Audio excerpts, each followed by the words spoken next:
шидийн хүчээр дуудаж авчирнаа. Тэгээд нэг хөөрхөн гүнж угтаж аваад ямар чадвар ич хиттэй болохыг нь шалгахад бараг бүгд л мондог чухам чадваруудтай байдаг. Тэгсэн энэ Мокада гээд манай гол дүрийн гар скил нь онлайнаар хүнс цуглуулах гинүү. Бүгд л ямар хэрэггүй чадвар вэ гээд гайхаж хараад байдیں۔ Тэгсэн манай хүн хөөрхий бараагаад надад өөр чадхаар юм алгүй гэж асуусан. Алгаад.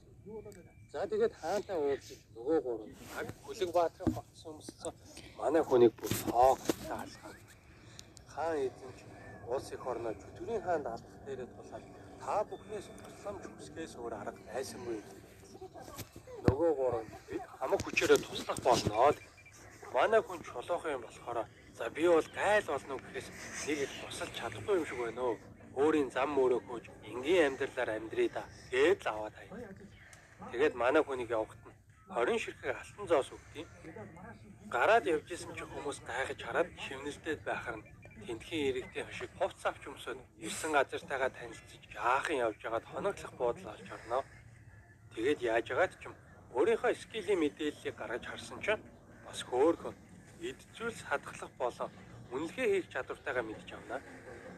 Нөгөө онлайнаар хүнс цуглуулах скилээ яаж ашигладаг юм болоо гэд ухаж байгаад олоодохдаг шүү.